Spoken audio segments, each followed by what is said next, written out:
الماء، پانی کے مسائل. پانی پاک ہے اور پاک کرنے والا ہے، یعنی طہارت کس سے حاصل ہوتی ہے؟ پانی سے.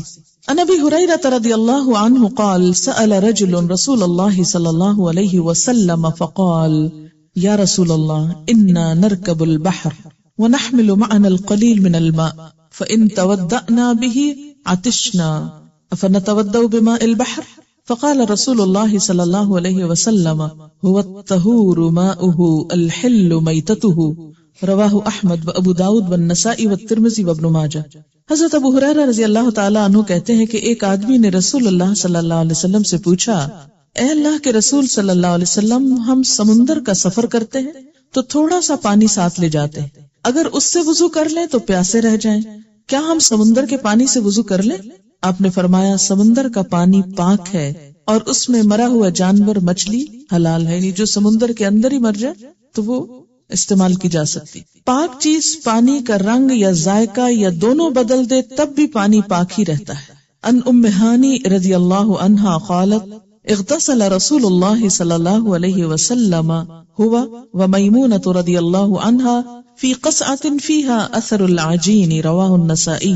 حضرت ام ہانی رضی اللہ تعالی عنہا فرماتی کہ رسول اللہ صلی اللہ علیہ وسلم اور حضرت میمونہ نے ایک ٹب کے پانی سے غسل فرمایا، یعنی جیسے ایک بالٹی سے دونوں نے پانی لیا، پانی میں گندھے ہوئے آٹے کا اثر تھا، یعنی اس ٹب کو دھونے کے لیے اس میں شاید پہلے آٹا گوندھا گیا تھا، اس کو دھونے کے لیے اتنا پانی شاید نہ ہو کیونکہ عرب کے اندر خاص طور پہ پانی کم ہوتا. تو بعض اوقات یہ ہے کہ بہت باریکی سے اگر برتن نہیں دھویا گیا اور اس میں پانی پڑ گیا اور اس سے نہانے کی ضرورت پیش آئی تو انسان نہا سکتا ہے، لیکن یہ کس چیز کے اثر سے؟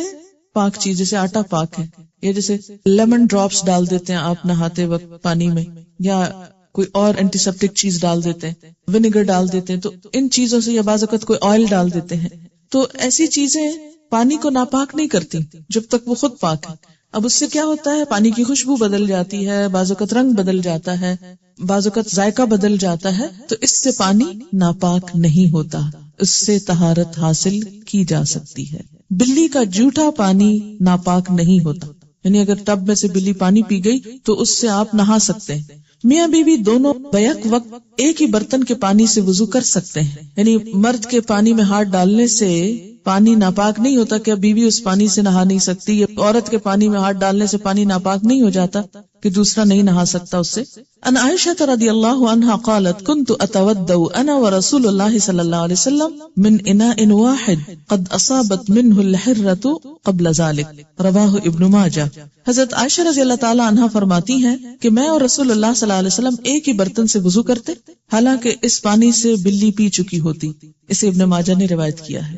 ان ابی قتادہ رضی اللہ عنہ ان رسول اللہ صلی اللہ علیہ وسلم قال فی الحرة انها لیست بنجس انما ہی من الطوافین علیکم والطوافات رواہ ابو داود والنسائی والترمذی وابن ماجہ.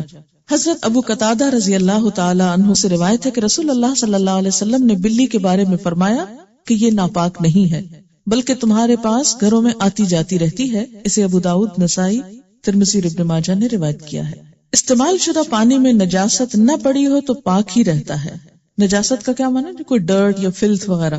ان جابر بن عبد اللہ رضی اللہ عنہما قال جاء رسول اللہ صلی اللہ علیہ وسلم یعودنی وانا مريض لا اعقل فتودأ وصب علي من وضوئه فاقلت رواہ البخاری. حضرت جابر بن عبد اللہ رضی اللہ تعالی عنہما کہتے ہیں کہ میں بیماری کی وجہ سے بے ہوش تھا، بخار وغیرہ ہوگا شاید. رسول اللہ صلی اللہ علیہ وسلم میری بیمار پرسی کے لیے تشریف لائے، آپ نے وضو کیا اور وضو سے بچا ہوا پانی مجھ پر ڈال دیا. یعنی جیسے کسی اونچی جگہ پر بیٹھ کے وضو وغیرہ کرتے ہیں، ہاتھ دھوئے، بازو دھوئے، چہرہ دھویا، تو وہ جو پانی بچا وہ پانی صرف جسم کو ٹچ کرنے سے ناپاک نہیں ہو جاتا، اسی پانی کو آپ نے جابر کے اوپر ڈال دیا تو ان کو ہوش آ گیا. اسے بخاری نے روایت کیا ہے. پانی میں نجاست شامل ہو جائے تو پانی ناپاک ہو جاتا ہے. ان جابر رضی اللہ عنہ ان رسول اللہ صلی اللہ علیہ وسلم انہ نہا ان یبال فی الماء الراکد رواہ مسلم. حضرت جابر رضی اللہ تعالی عنہ سے روایت ہے کہ رسول اللہ صلی اللہ علیہ وسلم نے کھڑے پانی میں پیشاب کرنے سے منع فرمایا.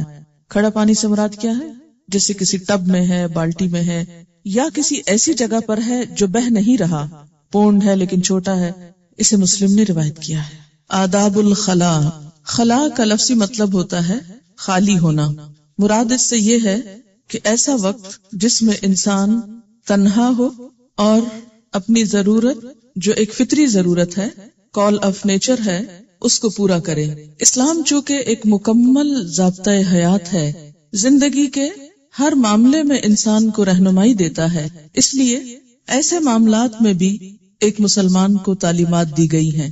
اسلام صرف انسان کی پبلک لائف یا لوگوں کے درمیان رہنے کے آداب ہی نہیں سکھاتا، بلکہ اس کے ساتھ ساتھ زندگی میں جو بھی کوئی ضروریات انسان کو پیش آ سکتی ہیں، ان سب کے بارے میں بہترین رہنمائی فراہم کرتا ہے۔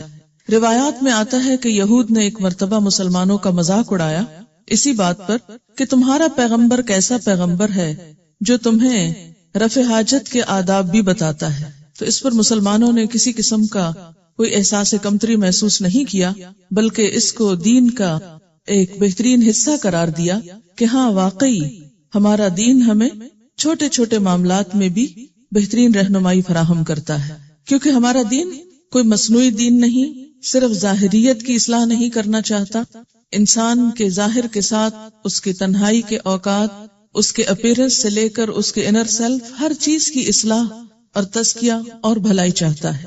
اسی لیے یہ آداب ہمیں سکھائے گئے ہیں۔ پہلی بات یہ کہ بیت الخلاء میں داخل ہونے اور نکلنے کے وقت دعا پڑھنا چاہیے، یعنی اس موقع پر بھی رب کو نہیں بھولنا چاہیے۔ ٹوائلٹ میں جاتے ہوئے کیا پڑھا جائے؟ ان انس رضی اللہ عنہ قال کان رسول اللہ صلی اللہ علیہ وسلم اذا دخل الخلاء یقول اللہم انی اعوذ بک من الخبث والخبائث، متفق علیہ۔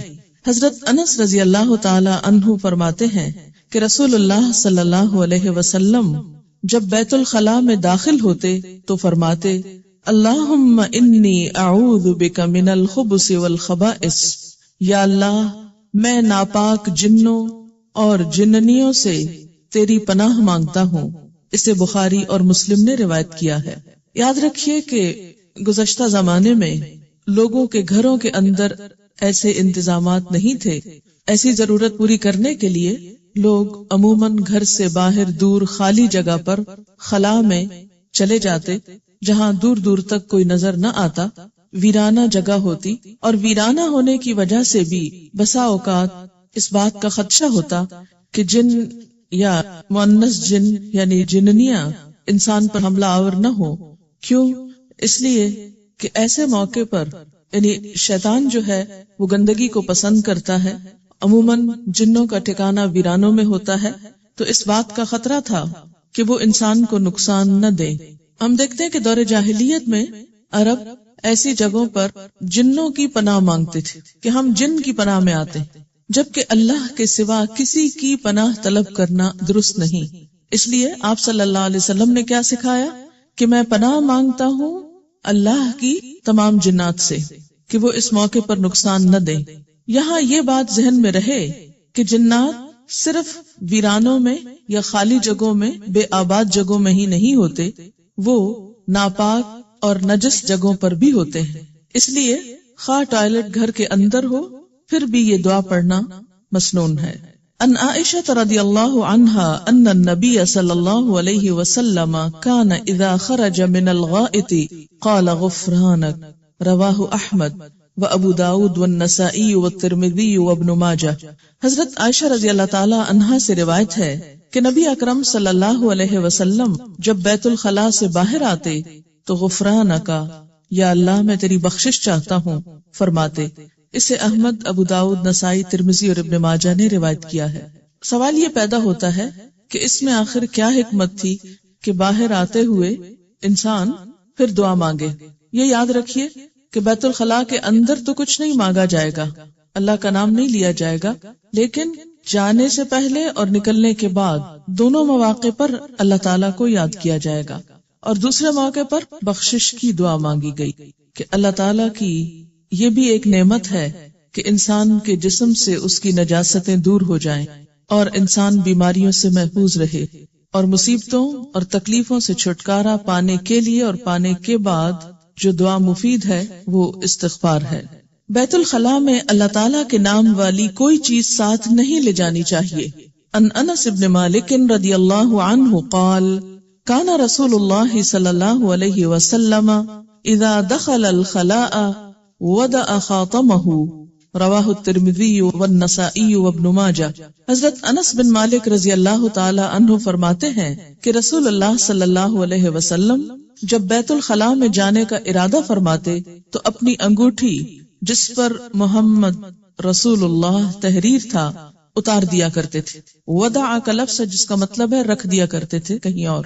تو اس سے کیا پتہ چلتا ہے کہ اگر گلے میں کوئی ایسا لاکٹ ہو جس پر آیت الکرسی یا قرآن کی کوئی آیت یا اللہ کا لفظ لکھا ہوا ہو تو اس لاکٹ کو پہن کر، یا اگر انگوٹھی میں کوئی ایسی چیز کندہ ہو یا کوئی بھی ایسے اوراق یا کاغذ جس پہ اللہ کا نام لکھا ہو، ان کو بھی جیب وغیرہ میں رکھ کر اس کام کے لیے نہیں جانا چاہیے، کیونکہ یہ شاعر اللہ کی بے ادبی کے مترادف ہے۔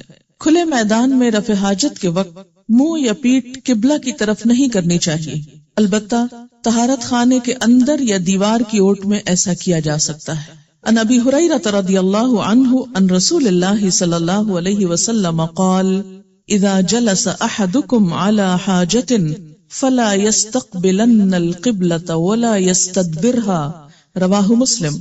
حضرت ابو ہریرہ رضی اللہ عنہ سے روایت ہے کہ رسول اللہ صلی اللہ علیہ وسلم نے فرمایا، جب کوئی آدمی رفع حاجت کے لیے بیٹھے تو منہ یا پیٹھ قبلے کی طرف نہ کرے، یعنی قبلہ نہ سامنے ہو نہ پیچھے ہو۔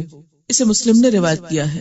لیکن دوسری روایت دیکھیے، عن ابن عمر رضی اللہ عنہما قال رقیت علی بیت اختی حفصہ فرأیت رسول اللہ صلی اللہ علیہ وسلم قاعدا لحاجتہ مستقبل الشام مستدبر القبلة، رواہ مسلم۔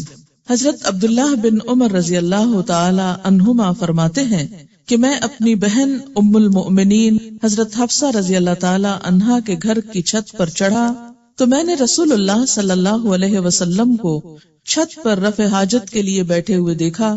آپ صلی اللہ علیہ وسلم کا منہ شام کی طرف اور پیٹھ قبلے کی طرف تھی۔ اسے مسلم نے روایت کیا ہے۔ تو اس سے کیا پتہ چلتا ہے کہ کسی دیوار یا بند کمرے کے اندر اگر پیٹھ قبلے کی طرف ہو جائے تو کوئی حرج نہیں۔ مسلمان ملکوں میں تو عام طور پر ایسا ہوتا ہے کہ ٹوائلٹ بناتے وقت اس بات کا خیال رکھا جاتا ہے کہ قبلہ سامنے یا پیچھے کی طرف نہ ہو، لیکن عام طور پر جب آپ ایسے ممالک میں جاتے ہیں کہ جہاں پر کوئی بھی فن تعمیر اسلامی اصولوں کے تحت نہیں ہوتا تو وہاں بسا اوقات ایسی چیز دیکھنے میں آتی ہے کہ آپ کا رخ عین قبلے کی طرف ہوگا یا بیک ہو سکتی ہے، تو اس میں ایسا نہیں کہ انسان اپنی حاجت کو پورا نہ کرے۔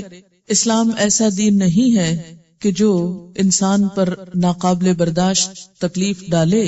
ایسی صورت میں جب آپ ایسے ٹوائلٹس میں جائیں بغیر کسی پریشانی کے اسے استعمال کریں، کیونکہ یہ بات نبی صلی اللہ علیہ وسلم سے ثابت ہے۔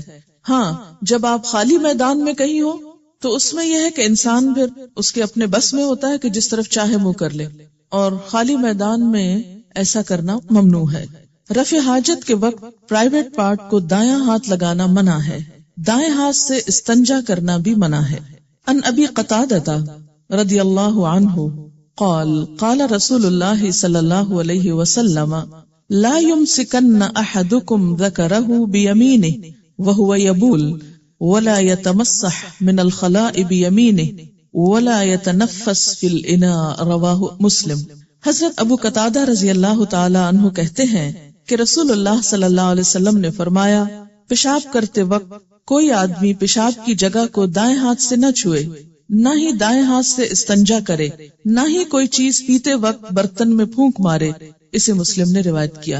سوال یہ پیدا ہوتا ہے کہ ایسا کرنے سے کیوں منع کیا گیا؟ اسلام میں ہر چیز کا ادب سکھایا گیا ہے، اور ایک بنیادی ادب کیا ہے کہ سب اچھے کام، صاف ستھرے کام دائیں ہاتھ سے کیے جائیں، اور نجس کام یا جن چیزوں میں ناپاکی ہے وہ بائیں ہاتھ سے کیے جائیں۔ مثلا اگر آپ کو ناک صاف کرنا ہے تو بایاں ہاتھ استعمال کریں۔ استنجا کرنا ہے، اور استنجا کا مطلب کیا ہے کہ اپنے آپ کو واش کرنا ہے رفع حاجت کے بعد، تو بائیں ہاتھ سے نجاست دور کریں۔ اسی طرح کھانے میں پھونک نہیں مارے۔ یہ تو آج ہم کو پتا چلا کہ انسان کی پھونک میں کاربن ڈائی آکسائڈ ہے جو ایک زہریلی گیس ہے اور نقصان دہ ہے صحت کے لیے، اس لیے اس کو نہیں پھونکنا چاہیے. لیکن 1400 سال پہلے یہ ادب سکھا دیا گیا کہ کھانے کے اندر مت پھونکو. بہت سے لوگ مسلمان ہوتے ہوئے ان آداب کو ملحوظ نہیں رکھتے اور اسلام کا حسن ختم ہو کر رہ جاتا ہے جو دراصل انسان کی شخصیت میں جھلکتا ہے. کیا گرم چائے ہے تو پھونکے مار مار کے پی رہے ہیں، نوالے کو ٹھنڈا کرنا ہے تو منہ سے ٹھنڈا کر رہے ہیں. یہ حرکتیں کسی مسلمان کی نہیں ہو سکتی. ہمیں خود بھی ان چیزوں سے بچنا چاہیے اور اپنے بچوں کو بھی یہ ادب سکھانا چاہیے. طہارت دائیں طرف سے شروع کرنی چاہیے. ان عائشہ رضی اللہ عنہا قالت ان كان رسول اللہ صلی اللہ علیہ وسلم ليحب التيمن في طهوره اذا تطهر وفي ترجله اذا ترجل وفي انتعاله اذا انتعل. رواہ مسلم. حضرت عائشہ رضی اللہ تعالی عنہا فرماتی ہیں کہ رسول اللہ صلی اللہ علیہ وسلم طہارت کرنے، کنگھا کرنے، جوتا پہننے میں دائیں طرف سے آغاز پسند فرمایا کرتے تھے. اسے مسلم نے روایت کیا ہے. کان رسول اللہ صلی اللہ علیہ وسلم لا يحب التيمن في طهوره اذا تطهر وفي ترجله اذا ترجل وفي انتعاله اذا انتعل. رواہ مسلم. طہارت کرنے میں جیسے ہاتھ دھو رہے ہیں تو پہلے دایاں ہاتھ، مثلاً آپ برش کر رہے ہیں تو پہلے دائیں طرف کے دانتوں کو صاف کیا جائے، کنگھی کر رہے ہیں تو پہلے دائیں طرف کے بال جو ہیں ان کو سیدھا کیا جائے. اسی طرح جوتا پہن رہے ہیں تو پہلے دایاں جوتا پہنا جائے. کرنے کو یہ چھوٹے چھوٹے کام ہیں لیکن یہی ایک مسلمان کی شناخت بن جاتے ہیں. راستے اور سائے کی جگہ میں رفع حاجت کرنا منع ہے. عن ابی ہریرہ رضی اللہ عنہ ان رسول اللہ صلی اللہ علیہ وسلم قال اتقوا اللاعنین قالوا وما اللاعنان یا رسول اللہ قال الذي يتخلى في طريق الناس او في ظلهم. رواہ مسلم. حضرت ابو ہریرہ رضی اللہ تعالی عنہ سے روایت ہے کہ رسول اللہ صلی اللہ علیہ وسلم نے فرمایا لوگو لعنت کے دو کاموں سے بچو. صحابہ کرام نے عرض کیا یا رسول اللہ صلی اللہ علیہ وسلم لعنت کے وہ دو کام کون سے ہیں؟ آپ نے فرمایا لوگوں کی گزرگاہ اور سایہ دار جگہ پر رفع حاجت کرنا. اسے مسلم نے روایت کیا ہے. اس کو لعنت کے کام کیوں کہا گیا؟ اس لیے کہ جب کوئی شخص ایسا اذیت دینے والا کام کرے گا تو لوگوں کی بد دعا لے گا، لوگوں کو ستائے گا اور ان کے دل کی آہ لے گا. اور ایسا شخص جو لوگوں کو ستانے اور تکلیف دینے کا سبب بنے خود اس پر پھر رحمت کہاں سے ہو سکتی؟ لعنت کا مطلب کیا ہے؟ رحمت سے محرومی. کبھی بھی کسی گزرگاہ میں، گزرنے کی جگہ پر اور سایہ دار جگہ پر جو لوگوں کے بیٹھنے، آرام کرنے یا سکون لینے کی ہو، یا اس کے علاوہ کوئی بھی اور جگہ جو دوسروں کے سامنے ہو، یعنی جہاں لوگوں کی نظر پڑتی. اگر اس چیز کو سامنے رکھ کر دیکھا جائے تو آپ دیکھیں کہ ہمارے ہاں جو گلیوں بازاروں میں لوگ بیٹھ کر سر عام ایسے کام کر رہے ہوتے ہیں وہ کس قدر ناپسندیدہ ہے. اس سے پتہ چلتا ہے کہ ہم کہنے کو تو مسلمان ہیں لیکن اسلامی اخلاق و آداب سے دور دور کا واسطہ نہیں، اس لیے کہ سکھائی نہیں گئی. ایسی باتیں تو ویسے ہی کوئی نہیں کرتا کہ یہ شرم و حیا کی باتیں. راستوں پہ بیٹھنا تو شاید حیا ہے اور اس سے منع کرنا شرم و حیا کے خلاف ہے، کیونکہ سب ویلیوز پلٹ گئی. جس چیز کو حیا کہا جانا چاہیے تھا وہاں حیا کا نام نہیں.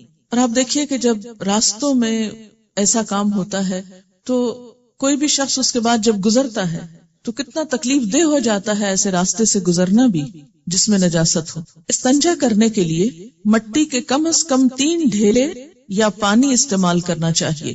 یعنی اگر کوئی شخص ایسی جگہ پر ہو جہاں پانی نہ ہو اور صرف مٹی ہو تو مٹی چونکہ پاک کرنے والی ہے اس سے صفائی کر لی جائے تو وہ پاکی کا کام دے گی، یعنی انسان اس کے بعد نماز وغیرہ پڑھ سکتا ہے. لیکن پانی کا استعمال پسندیدہ ہے. قرآن پاک میں خاص طور پر اہل قباء کی جو تعریف کی گئی وہ اسی وجہ سے تھی کہ وہ اپنی طہارت میں پانی استعمال کرتے تھے. لیکن اگر مٹی استعمال کی جائے تو صرف ایک دفعہ پونچھنا کافی نہیں، مٹی کے ڈھیلے سے اس کے لیے 3 دفعہ ضروری ہے تاکہ نجاست کا کوئی اثر باقی نہ رہے. گوبر اور ہڈی سے استنجا کرنا منع ہے. عن انس رضی اللہ عنہ قال كان رسول اللہ صلی اللہ علیہ وسلم يدخل الخلاء فاحمل انا وغلام نحوی اداوة من ماء وعنزة فيستنجي بالماء متفق علیہ۔ حضرت انس رضی اللہ تعالی عنہ فرماتے ہیں کہ رسول اللہ صلی اللہ علیہ وسلم جب قضاء حاجت کے لیے تشریف لے جاتے تو میں اور میری عمر کا ایک دوسرا لڑکا پانی کا لوٹا اور برچھی اٹھا کر آپ کے ساتھ جاتے۔ رسول اللہ صلی اللہ علیہ وسلم رفع حاجت کے بعد پانی سے طہارت حاصل کرتے۔ اسے بخاری اور مسلم نے روایت کیا ہے۔ یہاں سے 3 چیزیں پتہ چلتی ہیں۔ نمبر 1 یہ کہ آپ جب تشریف لے جاتے تو بچے آپ کی خدمت کے لیے جاتے۔ اس سے کیا پتہ چلتا ہے کہ بڑوں کی خدمت، خواہ وہ والدین ہوں، نانا نانی ہوں، دادا دادی ہوں، یا کوئی اور بزرگ ہوں یا استاد ہوں، ایسا کرنا بھی سنت سے ثابت ہے۔ اس سے بچوں کی ٹریننگ بھی ہوتی ہے اور ایک تعلق ڈیولپ ہوتا ہے۔ کسی کی خدمت کرنے سے انسان دعائیں لیتا ہے، اس کی محبت حاصل ہوتی ہے اور انسانوں کے درمیان وہ جو انس کی کیفیت ہے وہ بڑھتی ہے۔ دوسری صورت کیا ہے کہ بچے والدین کو شکل نہ دکھائیں اور ان کا کوئی کام کر کے نہ دیں، اس سے دونوں کے درمیان تعلقات اچھے نہیں ہو سکتے۔ اس لیے ماں ہونے کی حیثیت سے آپ کا فرض ہے کہ اپنے بچوں کو خاص طور پر گھر میں اگر کوئی بزرگ ہو، دادا دادی وغیرہ ہو یا کوئی بھی بڑا ہو، خواہ آپ کا ان سے اختلاف ہی کیوں نہ ہو، لیکن اپنے بچوں کی خیرخواہی کے لیے بچوں سے وقتاً فوقتاً ان کی خدمت کے کام کروائیں تاکہ وہ ان کی دعائیں لیں اور ان میں خدمت کی عادت ہو۔ دوسری بات یہ کہ برچھی اٹھا کر ساتھ جاتے تھے، یہ کس کام کے لیے؟ آپ کو معلوم ہے کہ انسان اگر کسی ایسی زمین پر بیٹھتا ہے جو بالکل فلیٹ ہوتی ہے یا سخت ہوتی ہے تو اس سے کیا ہوتا ہے؟ چھینٹے اڑتے ہیں۔ تو برچھی جو ہے اس سے وہ ایریا نرم کیا جا سکتا ہے۔ یہ بات ہو رہی ہے جیسے کسی جنگل میں یا کسی باہر کے علاقے میں رفع حاجت کے لیے جانے کے وقت، تو اس سے کیا ہے کہ اگر اس کی نوک زمین پر کچھ مار دی جائے تو وہ ایریا نرم ہو جائے گا۔ دوسرا یہ ہے کہ بعد میں بھی کچھ اور مٹی اٹھا کر اس نجاست کو ڈھکا جا سکتا ہے۔ اس سے یہ مت سمجھے کہ یہ کام وہ بچے کرتے تھے، یہ کام آپ خود کرتے تھے، لیکن صرف لے جانے کی حد تک وہ بچے ساتھ جاتے لے کر۔ برچھی کے 3 مقاصد ہو سکتے ہیں: طہارت کے لیے زمین کھودنا، جانوروں سے بچنے کے لیے، کیونکہ جو لوگ جنگل میں جاتے تھے وہاں پر بسا اوقات سانپ بچھو وغیرہ کا ڈر بھی ہوتا تھا، بسا اوقات اور کسی جانور کا بھی، تو اس سے حفاظت کے لیے بھی استعمال ہوتی۔ اسی طرح پردے کے لیے، یعنی زمین میں گاڑ کے اوپر کپڑا وغیرہ کھڑا کر دیا جاتا۔ ان سلمان رضی اللہ عنہ قال قیل له قد علمکم نبیکم صلی اللہ علیہ وسلم کل شیء حتی الخراءۃ قال فقال اجل لقد نهانا ان نستقبل القبلة لغائط او بول او ان نستنجی بالیمین او ان نستنجی باقل من 3 احجار او ان نستنجی برجیع او بعزم، رواہ مسلم۔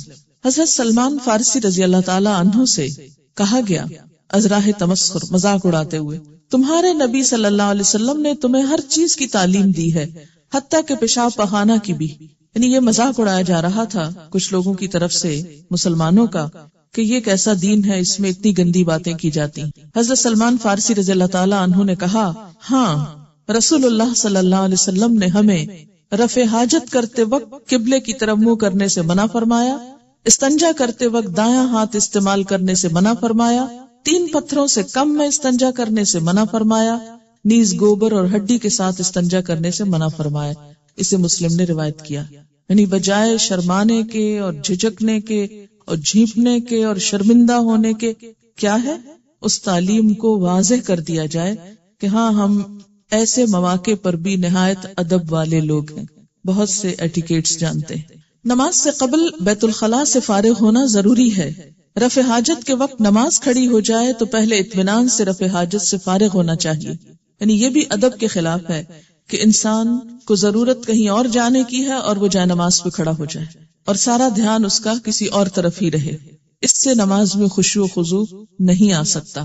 ان عبداللہ ابن ارقم قال قال رسول اللہ صلی اللہ علیہ وسلم اذا اراد احدکم الغائط وَأُقِيمَتِ الصَّلَاةُ فَلْيَبْدَأْ بِهِ، رواہ ابن ماجہ۔ حضرت عبداللہ بن ارقم رضی اللہ تعالی عنہ کہتے ہیں کہ رسول اللہ صلی اللہ علیہ وسلم نے فرمایا جب کوئی شخص بیت الخلاء میں آنے کا ارادہ کرے اور ادھر نماز کھڑی ہو جائے تو اسے پہلے بیت الخلاء سے فارغ ہو جانا چاہیے. اسے ابن ماجہ نے روایت کیا ہے. رفع حاجت کے لیے پردے کا اہتمام ضروری ہے. ان انس رضی اللہ عنہ قال كان النبي صلی اللہ علیہ وسلم اذا اراد الحاجة لم يرفع ثوبه حتى يدنو من الارض رواہ الترمذی و ابو داود والدارمی.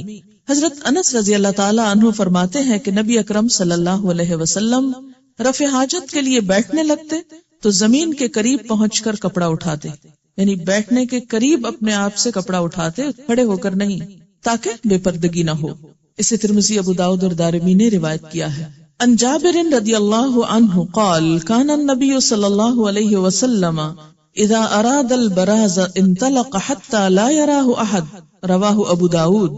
حضرت جابر رضی اللہ تعالی عنہ فرماتے ہیں کہ نبی اکرم صلی اللہ علیہ وسلم جب رفع حاجت کا ارادہ فرماتے تو بستی سے اتنے دور نکل جاتے کہ کوئی بھی آپ کو دیکھ نہ پاتا. اسے ابو داود نے روایت کیا ہے.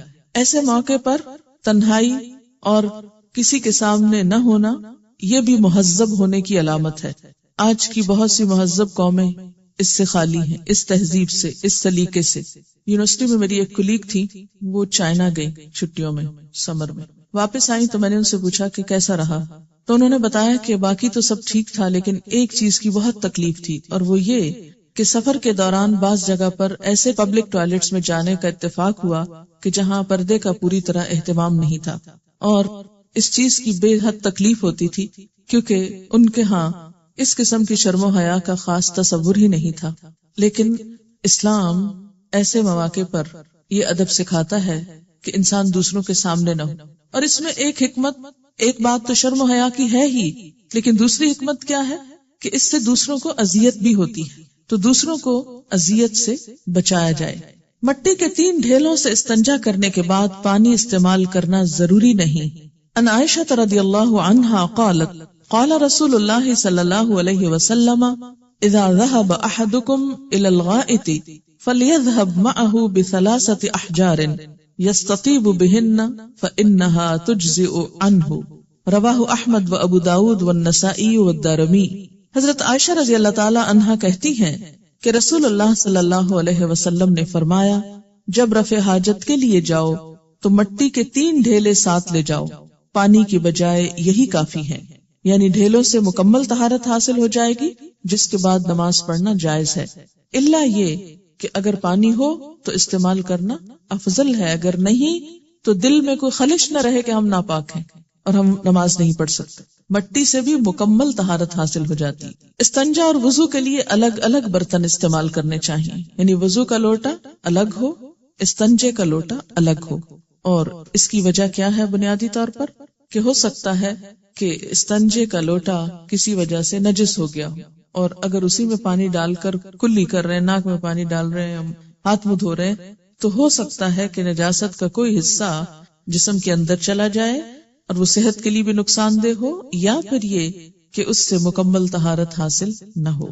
استنجا کرنے کے بعد ہاتھ پاک کرنے کے لیے کلمہ شہادت پڑھنا سنت سے ثابت نہیں. عن ابی ہریرہ رضی اللہ عنہ قال كان النبی صلی اللہ علیہ وسلم اذا اتى الخلاء اتيته بماء في تورة او ركوة فاستنجى ثم مسح يده على الارض ثم اتيته باناء آخر فتودأ رواہ ابو داود. حضرت ابو ہریرہ رضی اللہ تعالی عنہ فرماتے ہیں کہ نبی اکرم صلی اللہ علیہ وسلم جب بیت الخلاء کے لیے تشریف لاتے تو میں آپ کو پانی کا لوٹا یا چمڑے کی چھاگل لا کر دیتا. آپ صلی اللہ علیہ وسلم استنجا کرتے اور مٹی پر ہاتھ مل کر صاف کرتے، پھر میں آپ کو دوسرے برتن میں پانی دیتا تو آپ وضو فرماتے. اسے ابو داود نے روایت کیا ہے. اس سے بھی کیا پتہ چلتا ہے کہ ایک تو وضو اور استنجے کا برتن الگ الگ، دوسرے اگر صابن میسر نہ ہو، بعض اوقات آپ ایسی جگہ پر ہوتے ہیں کہ جہاں صابن نہیں ہوتا، تو ایسے موقع پر بھی انسان کو ہاتھ صاف کرنے چاہیے، اور اس کے لیے مٹی بہترین جراثیم کش ہے. مٹی کے ساتھ ہاتھ رگڑ کر، جیسے برتنوں کے اوپر بسا اوقات لوگ راکھ اور مٹی وغیرہ مل کے ان کو صاف کرتے ہیں، اسی طرح ہاتھوں کے اوپر بھی مٹی مل کے ان کو دھویا جا سکتا ہے. رفع حاجت کے دوران بات کرنا منع ہے۔ ان ابن عمر رضی اللہ عنہما ان رجلا مر ورسول اللہ صلی اللہ علیہ وسلم یبول فسلم فلم يرد علیہ، رواہ مسلم۔ حضرت عبداللہ بن عمر رضی اللہ تعالی عنہما سے روایت ہے کہ رسول اللہ صلی اللہ علیہ وسلم پیشاب کر رہے تھے، ایک آدمی کا ادھر سے گزر ہوا، اس نے آپ کو سلام کیا لیکن آپ نے اس کا جواب نہیں دیا، اسے مسلم نے روایت کیا ہے۔ رفع حاجت کرنے کے بعد استنجا کرنے سے طہارت حاصل ہو جاتی ہے، وضو کرنا ضروری نہیں، یعنی کر لیا جائے تو اچھا ہے، لیکن اگر کوئی وضو نہیں کر سکتا تو صرف استنجا بھی کافی ہے۔ ان ابن عباس رضی اللہ عنہما یقول كنا عند النبي صلی اللہ علیہ وسلم فجاء من الغائط وأتي بطعام فقيل له الا تتوضأ قال لما للصلاة، رواہ مسلم۔ حضرت عبداللہ بن عباس رضی اللہ تعالی عنہما فرماتے ہیں کہ ہم نبی اکرم صلی اللہ علیہ وسلم کے پاس تھے، آپ رفع حاجت کے بعد تشریف لائے تو کھانا لایا گیا، عرض کیا گیا آپ کھانے سے پہلے وضو نہیں فرمائیں گے؟ آپ نے ارشاد فرمایا کیا نماز پڑھنا ہے کہ وضو کروں؟ اسے مسلم نے روایت کیا ہے، اور اس سے کتنی آسانی ہو گئی، ورنہ اگر استنجا کے بعد وضو بھی لازم ہوتا تو لوگ کتنی مشقت میں پڑ جاتے۔ رفع حاجت سے طہارت حاصل کرنے کے بعد ہاتھوں کو مٹی یا صابن وغیرہ سے اچھی طرح صاف کرنا چاہیے۔ ان میمونۃ رضی اللہ عنہا ان النبی صلی اللہ علیہ وسلم اغتسل من الجنابۃ فغسل فرجہ بیدہ ثم دلک بها الحائط ثم غسلها ثم توضأ وضوءہ للصلاۃ، رواہ البخاری۔ حضرت میمونہ رضی اللہ عنہا ام المومنین سے روایت ہے کہ نبی اکرم صلی اللہ علیہ وسلم نے غسل جنابت شروع کیا تو پہلے اپنے بائیں ہاتھ سے شرمگاہ کو دھویا، پھر وہ ہاتھ دیوار پر رگڑا، کس لیے؟ کیونکہ دیوار مٹی سے لیپی ہوئی تھی، اور مٹی سے رگڑ کر جیسے صابن سے رگڑتے ہیں، پھر اسے پانی سے دھویا، پھر نماز کے وضو کی طرح کا وضو کیا، اسے بخاری نے روایت کیا ہے۔ کھڑے ہو کر پیشاب کرنا منع ہے، البتہ بیماری یا تکلیف کے باعث کھڑے ہو کر پیشاب کرنے کی رخصت ہے۔ ان عائشہ رضی اللہ عنہا قالت من حدثکم ان رسول اللہ صلی اللہ علیہ وسلم بال قائما فلا تصدقوه ما كان يبول الا جالسا، رواہ احمد والنسائی والترمذی وابن ماجہ۔ حضرت عائشہ رضی اللہ تعالی عنہا فرماتی ہے کہ جو شخص یہ کہے کہ رسول اللہ صلی اللہ علیہ وسلم کھڑے ہو کر پیشاب کرتے تھے، اس کی تصدیق مت کرو، کیونکہ آپ صلی اللہ علیہ وسلم ہمیشہ بیٹھ کر پیشاب کرتے تھے، اسے احمد، نسائی، ترمذی، ابن ماجہ نے روایت کیا۔ ان حذیفہ قال رأیتنی انا والنبی صلی اللہ علیہ وسلم نتماشى فأتى صباطة قوم خلف حائط فقام كما يقوم احدكم فبال فانتبذت منه فأشار إلي فجئته فقمت ان اقبه حتى فرغ، رواہ البخاری۔ حضرت حذیفہ رضی اللہ تعالیٰ عنہ فرماتے ہیں کہ میں اور نبی اکرم صلی اللہ علیہ وسلم جا رہے تھے کہ ہمارا گزر کسی قوم کے کوڑے کرکٹ کے ڈھیر پر ہوا، تو نبی صلی اللہ علیہ وسلم ایک دیوار کے پیچھے کھڑے ہوئے اور پیشاب کیا، میں آپ سے الگ ہو گیا تو آپ نے اشارے سے مجھے اپنے پاس بلایا تاکہ پردہ ہو جائے، یعنی قریب کھڑا کیا، چنانچہ میں آپ صلی اللہ علیہ وسلم کے پیچھے کھڑا ہو گیا حتیٰ کہ آپ پیشاب سے فارغ ہو گئے، اسے بخاری نے روایت کیا ہے۔ کھڑے ہو کر پیشاب کرنے کے بارے میں آپ نے منع تو فرمایا، لیکن آپ کا اپنا عمل اس کے خلاف کیوں تھا؟ نعوذ باللہ آپ کے قول و فعل میں تضاد نہ تھا، اس کی ایک وجہ تھی، اور وجہ کیا کہی گئی کہ آپ کے پاؤں میں زخم تھا جس کی وجہ سے آپ کے لیے بیٹھنا ممکن نہ تھا، یا بیٹھنے کی وہ جگہ مناسب نہ تھی، اس لیے بوجہ مجبوری آپ کھڑے ہوئے۔ اس سے کیا پتہ چلتا ہے کہ دین کے اصولوں میں رخصت بھی ہے اور رعایت بھی ہے۔ بیماری، بڑھاپا یا سردی کے باعث برتن میں پیشاب کرنا درست ہے، جیسے بوڑھے لوگوں کو بیڈ پر ہی اگر پیشاب کرانا مقصود ہو تو اس میں حرج نہیں۔ ان امیمۃ بنت رقیقۃ رضی اللہ عنہا قالت کان للنبی صلی اللہ علیہ وسلم قدح من عیدان تحت سریرہ یبول فیہ باللیل، رواہ ابو داود والنسائی۔ حضرت امیمہ بنت رقیقہ رضی اللہ عنہما فرماتی ہیں کہ رسول اللہ صلی اللہ علیہ وسلم کی چارپائی کے نیچے ایک لکڑی کا پیالہ رکھا رہتا جس میں آپ صلی اللہ علیہ وسلم رات کے وقت پیشاب کیا کرتے تھے، یعنی دور جنگل میں نہیں جاتے یا گھر سے باہر نہیں جاتے۔ اس سے یہ بھی پتہ چلتا ہے کہ بیڈ روم کے ساتھ ہی اگر ٹوائلٹ ہو تو اس میں بھی حرج نہیں ہے، کوئی غلط بات نہیں ہے، کیونکہ اگر آپ کے بیڈ کے نیچے ایسا برتن تھا تو بیڈ کے ساتھ ہی ایسی جگہ کا ہونا کوئی باعث عار نہیں ہے۔ سوال یہ ہے ٹوائلٹ کے اندر اللہ کے نام کو نہیں لے جانا چاہیے، کوئی لکھی ہوئی چیز کو، تو جو لوگ وہاں پر اخبار اور رسالے پڑھتے ہیں ان کے بارے میں کیا خیال ہے؟ ایسا نہیں کرنا چاہیے اور یہ علم کی بے حرمتی ہے۔ نجاست والی جگہیں ایسی ہیں کہ جن سے جلد از جلد فارغ ہو جانا چاہیے، کیونکہ یہ سب چیزیں بھی عادت سے متعلق ہیں۔ آپ جس طرح اپنے آپ کو ٹرین کریں گے، بلکہ بچپن سے جس طرح آپ بچوں کو ٹرین کریں گے، اسی طرح بڑے ہو کر وہ عادتیں پختہ ہو جاتی ہیں۔ تو ایسی عادات کو بدلنا چاہیے۔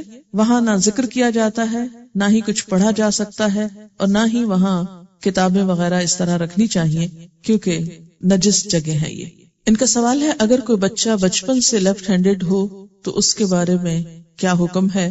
اس کو بھی بچپن سے کھانے اور استنجا کے لیے یہ سینس دی جانی چاہیے کہ کھاتے وقت دایاں ہاتھ استعمال ہو، اگرچہ لکھتے وقت وہ الٹا یا اور باقی کاموں میں استعمال کر رہا ہے تو کوئی حرج نہیں۔ اگر واقعی اس کی کوئی ایسی ریزنز ہیں تو زبردستی جبرن سیدھا ہاتھ نہ استعمال کروائیں، اللہ یہ کہ ٹریننگ دینی پڑتی ہے۔ آپ دیکھیے کہ جب بچے چھوٹے ہوتے ہیں تو میں نے یہ دیکھا ہے کہ عموماً وہ بایاں ہاتھ زیادہ استعمال کرتے، لیکن ڈانٹے ڈپٹے بغیر اور غصہ کیے بغیر آپ آرام سے اس کو دائیں طرف لے آئیں، ٹرین کر دیں، تو ایسا کرنا اگرچہ تھوڑا مشکل ہوگا لیکن ہو جاتا ہے۔ آپ کو معلوم ہے کہ جیپنیز اپنے بچوں کو صرف دائیں ہاتھ سے نہیں بائیں ہاتھ سے بھی لکھنا سکھاتے ہیں، ایکولی دونوں ہاتھوں سے لکھنا سکھاتے ہیں بچپن سے، اور بچے سیکھ جاتے ہیں۔ بچوں کو آپ جس طرح چاہیں ٹرین کر لیں۔ حضرت عمر رضی اللہ تعالیٰ عنہ کے بارے میں بھی آتا ہے کہ وہ دونوں ہاتھوں میں برابر کی قوت رکھتے تھے، دونوں ہاتھ استعمال کر سکتے تھے۔ لیکن یہ ہوتا ہے کہ کسی شخص کے ایک ہاتھ میں قوت زیادہ ہوتی ہے دوسرے کی نسبت، اور بعض لوگوں کی یہ بائیں ہاتھ میں زیادہ ہوتی ہے۔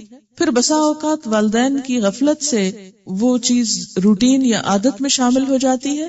ایسی شکل میں بھی نجاست کے لیے بایاں ہاتھ ہی مخصوص ہونا چاہیے اور کھانے کے لیے دایاں ہاتھ، کیونکہ ایک حدیث میں آتا ہے کہ ایک شخص جو بائیں ہاتھ سے کھا رہا تھا، آپ نے اس کو بائیں ہاتھ سے کھانا منع کیا تو اس نے کہا میں دائیں سے کھا نہیں سکتا، تو آپ ناراض ہوئے اور فرمایا خدا کرے کبھی نہ کھا سکو۔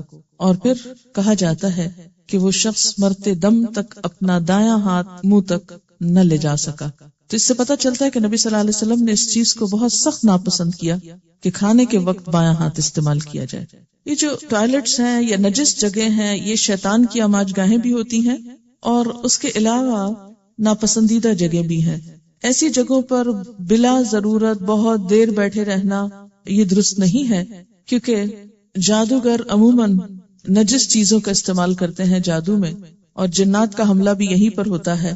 انگزائٹی وغیرہ کے امراض پیدا ہو سکتے ہیں، اس لیے وہاں بیٹھ کر کوئی بھی اور کام کرنا، صرف پڑھنا نہیں بلکہ کچھ اور کرنے بیٹھ جانا، یہ بھی درست نہیں۔ جتنا جلدی انسان فارغ ہو اور باہر نکلے، اس سے دوسرے بھی اذیت سے بچتے ہیں۔ بسا اوقات ایک گھر میں بہت ٹوائلٹ نہیں ہوتے، ایک شخص گیا اور اس کو عادت ہے آدھا گھنٹہ لگانے کی اور دوسرا باہر تکلیف اٹھا رہا ہے، تو کس قدر ناپسندیدہ بات ہے۔ ہسبینڈ اینڈ وائف میں بعض اوقات صرف کلیشز اس بات پر ہو جاتے ہیں کہ ایک جو ہے وہ بہت زیادہ ٹائم اس میں استعمال کرتا ہے اور دوسروں کو بلا وجہ اذیت میں مبتلا کرتا ہے۔ تو اس میں یہ ہے کہ جتنا جلدی انسان ان چیزوں سے فارغ ہو تو بہتر ہے۔ لکھا کہ مسلم شاور ہو تو ہاتھ سے استنجا کرنا ضروری ہے یا نہیں؟ صرف شاور سے کیسے استنجا ہو سکتا ہے؟ نجاست کو محسوس کرنا اور پھر اس کو صاف کرنا اور اس کا اطمینان کرنا کہ جسم پر کوئی نجاست باقی نہیں رہی، یہ ضروری ہے۔ اگر بیڈ کے نیچے ہی پیالہ رکھا گیا تو طہارت کیسے ہوگی؟ اس میں یہ ہے کہ طہارت کے 2 طریقے ہیں، مٹی کے ڈھیلے بھی اور پانی بھی۔ تو ہو سکتا ہے کہ پانی استعمال کرتے ہو تھوڑا سا، یا یہ کہ مٹی کے ڈھیلے بھی پاس رکھے ہوئے ہوں۔ آج کے دور میں جیسے ٹیشو پیپر وغیرہ استعمال کیا جا سکتا ہے۔ اذان کے وقت بیت الخلاء میں جا سکتے ہیں؟ دیکھیے کہ بیت الخلاء میں ضرورت کے وقت ہی جا سکتے ہیں، اور اگر ضرورت پیش آ گئی ہے تو اس سے کوئی فرق نہیں پڑتا کہ اذان ہو رہی ہے یا کسی مسجد میں درود شریف پڑھا جا رہا ہے یا کہیں تلاوت ہو رہی ہے، کوئی بھی چیز بیت الخلاء میں جانے کو مانے نہیں ہے۔ بس یہ ہے کہ وہاں آپ ساتھ اس کا جواب نہیں دیں گے، اذان کا جواب وہاں نہیں دیں گے، جیسے سلام کا جواب آپ نے نہیں دیا تو اذان کا جواب بھی نہیں دیں گے۔ ٹھیک ہے، انہوں نے سوال کیا ہے کہ اس کی لاجک کیا ہے کہ وہاں بات کرنا منع ہے۔ پہلی بات تو یہ ہے کہ دین کی بہت سی چیزوں میں اگر لاجک سمجھ نہ بھی آئے تو حکم پر عمل کرنا ضروری ہے، لیکن یہ کہ مسلمان ہونے کی حیثیت سے کوئی حرج بھی نہیں کہ انسان مختلف احکامات کی حکمت جاننے کی کوشش کرے۔ آپ دیکھیے کہ سلام کا جواب دینا منع، اذان کا جواب دینا منع، کوئی پڑھنے کی چیز لے جانا منع، یہ سب چیزیں کیا بتاتی ہیں کہ صرف کام سے جاؤ اور کام کے بعد واپس آؤ اور وہاں گھر بنا کے مت بیٹھ جاؤ۔ ہاں، مومن پاکیزگی کو پسند کرتا ہے، گندی جگہوں سے اس کو کوئی دلچسپی نہیں ہوتی۔ اذا مروا باللغو مروا کراما۔ ہم واش روم کے اندر ہی وضو بھی کرتے ہیں، تو کیا وضو شروع کرتے وقت بسم اللہ اور دیگر دعائیں پڑھ سکتے ہیں؟ منہ ہلائے بغیر دل کے اندر ہی دعا پڑھ لیں۔ اس میں ایسا ہے کہ آج کل کے جو واش رومز ہیں جن میں کوئی نجاست سامنے نہیں ہوتی اور سب کچھ پانی سے بہا دیا جاتا ہے، تو جب نجاست باقی نہیں رہتی تو باقی اگر اس جگہ کو نہانے کے لیے استعمال کیا جا رہا ہے جو وضو کے لیے استعمال کی جا رہی ہے، اور وضو سے پہلے اگر دعا پڑھی جا رہی ہے اور بعد میں، تو اس میں حرج نہیں ہے۔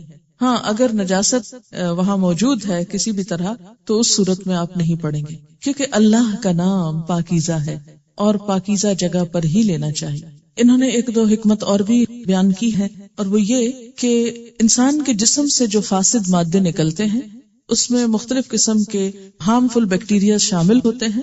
اگر انسان ایسی جگہوں پر بہت دیر بیٹھا رہتا ہے تو اس بات کا احتمال ہے کہ ہوا کے ساتھ وہ بیکٹیریا اور وائرسز شامل ہو کر دوبارہ انسان کی ناک کے راستے انسان کے جسم میں جائیں اور اس کو تکلیف دیں۔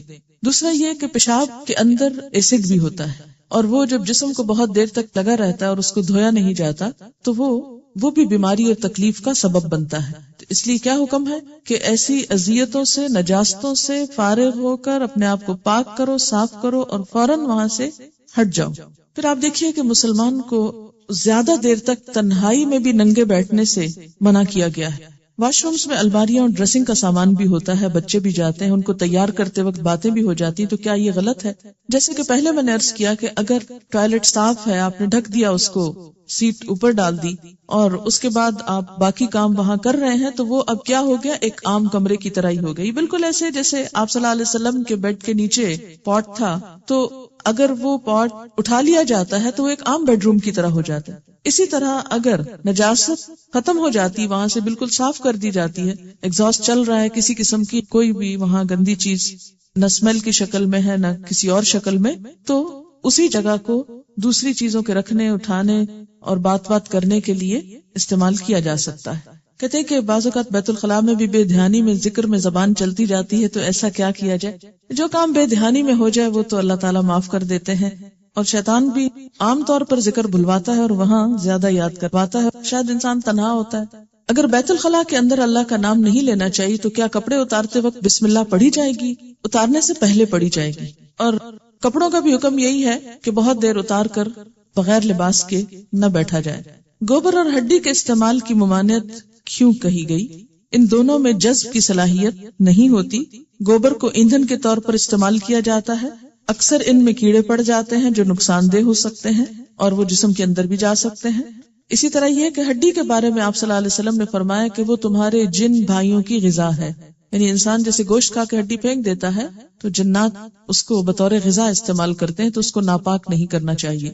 پبلک ٹوائلٹس میں عام طور پر باہر کے ملکوں میں پانی نہیں ہوتا، تو پھر کیا کیا جائے؟ اس کے 2-3 طریقے ہیں۔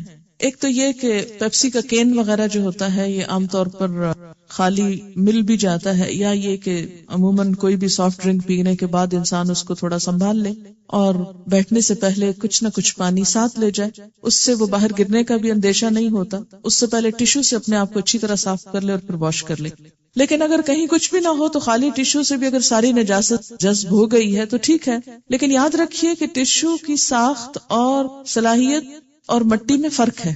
مٹی مکمل طور پہ پاک کر دیتی جبکہ ٹیشو مکمل طور پہ پاک نہیں کرتا، اس سے پھر بھی جسم کے اندر کچھ نہ کچھ چیزیں رہ جاتی، یعنی پہلے بھی آپ کو بتایا گیا تھا کہ مٹی کے اندر کچھ ایسے بیکٹیریاز ہوتے ہیں کہ جو اس نجاست کو ختم کرنے کا سبب بنتے ہیں۔ تیمم کے اندر یہ حکمت بتائی گئی تھی، آپ ایکٹینومائسیٹس مٹی کے اندر ہوتے ہیں جو نجاست کو صاف کرنے کا سبب بنتے ہیں، لیکن ٹیشو پیپر کے اندر ایسی چیز نہیں ہوتی، اس لیے ان دونوں کی ماہیت میں فرق ہے۔